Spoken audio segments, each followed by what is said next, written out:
Welcome to today's lesson in physics. Today we have a very small topic to discuss, that is radius of gyration. We have already studied about moment of inertia.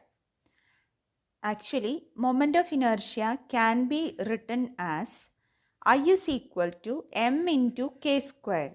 We know moment of inertia is summation over I mi square, but we can write it as I equal to m into k square, where m is the total mass of the rigid body and this constant k, what is written, that is a geometric property of the body and the axis of rotation.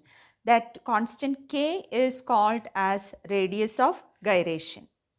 So from this equation, we will obtain the expression for k as root of I by m, where I is the moment of inertia of the rigid body about any particular axis of rotation and m is its total mass. Thus, radius of gyration will be different for a given body for different axes of rotation. That means, as we said, moment of inertia will be changing with axis of rotation. The same way, the radius of gyration of a body also will be changing with axis of rotation. Thus, we can define the radius of gyration of a body about an axis as the distance from the axis of a mass point whose mass is equal to the mass of the whole body and whose moment of inertia is equal to moment of inertia of the body about the axis.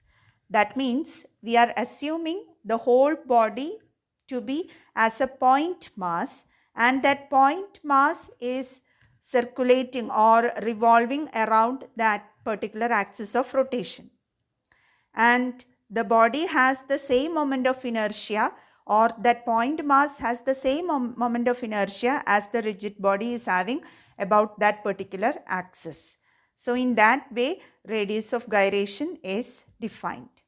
Now, using the definition and that equation, we can find radius of gyration of different objects about different axes. Here comes the question: find the radius of gyration of the following bodies about the axis passing through the center of mass in the case of ring, disc, solid sphere, hollow sphere, solid cylinder and hollow cylinder.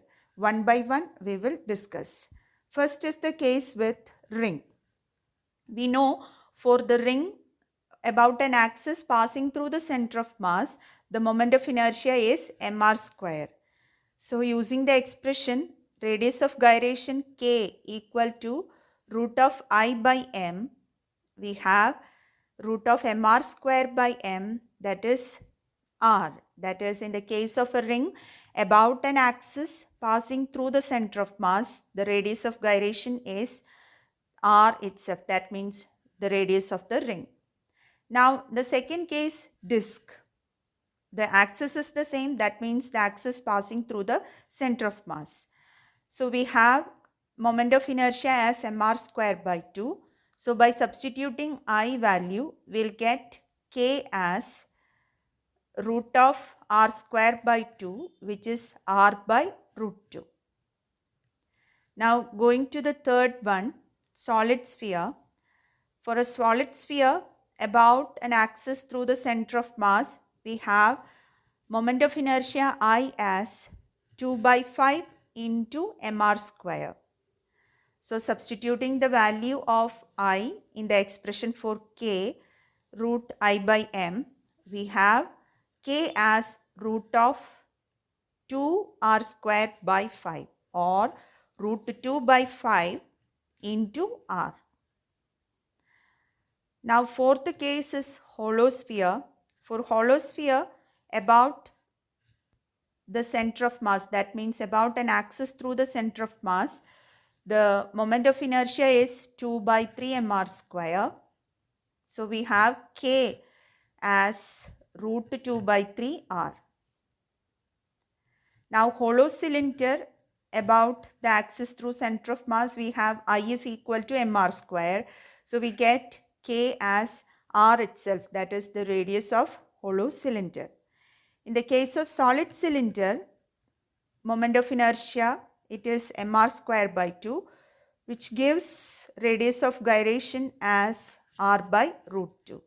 So if we know the moment of inertia, we can find the radius of gyration of the body about that particular axis. All the machines like steam engine, automobile engine, etc., which have a rotational motion, all such engines, they will have a disc, very big disc, which produces rotational motion, and that disc will have large moment of inertia, and that particular disc is called as flywheel. And the peculiarity of this flywheel is it has very large moment of inertia. And we already discussed, larger the moment of inertia, larger will be the rotational inertia. So because of this larger moment of inertia, the flywheel resists the sudden increase or decrease in the speed of vehicle. That means it has more rotational inertia. Because of that, it resists that change. As the speed of motion changes, angular velocity also will be changing. No, so it will be resisting that change. So this allows a gradual change in speed, which prevents jerks during motion.